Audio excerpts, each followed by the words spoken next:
In this video, I'm going to show you how to add a product to your Shopify store. So the first thing you want to do is you want to make sure you open up Spotify and log in. Then all you want to do is you want to go to the left menu and scroll down until you see this option that says products. Then over here, it is going to give you the option to add a product. You guys could also import a product as well, but let's just go ahead and press on add product right over here. All right, now from here, you guys can go ahead and give your product a name. You will need to set its status, the product organization and stuff like that. So let's say, for example, I wanted to go ahead and sell video promotion services right over here. We can go ahead and type that in.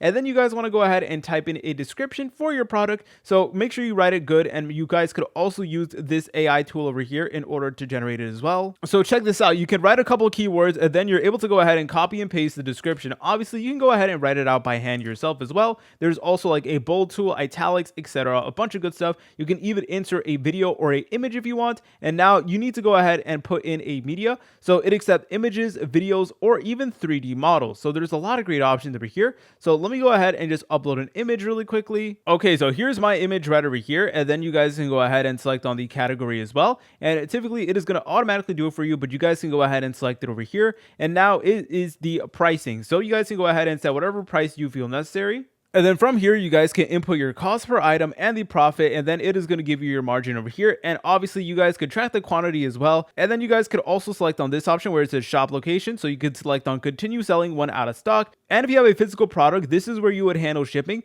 So if it is a physical product, please go ahead and turn that on. And then from here, you guys are able to go ahead and select the dimensions and stuff like that. So you can manage different packages as well and select on the product weight as well. So I'm not actually selling a physical product, so I'm just going to turn that off over here. And now you guys have different variants as well. So if you wanted to add a variant, maybe like a more premium version or a cheaper version or like a light version, that is certainly something that you guys could do. And then over here, it is going to give you like a search engine listing over here. So here is how your service or product will look like in Google search results. So it is honestly pretty solid. So all you want to do once you're 100% satisfied is press on save just like so. And then there you go. It will now say product created. All right. And then all you want to do from here is you want to go ahead and select on preview just like so. And then it is going to open up your Shopify store. Yep. There you go. And now it is going to preview your actual product. So this here is honestly pretty cool if I do say so myself. But yeah, if you guys found this video helpful, make sure to leave a like and subscribe. I'll see you in the next tutorial.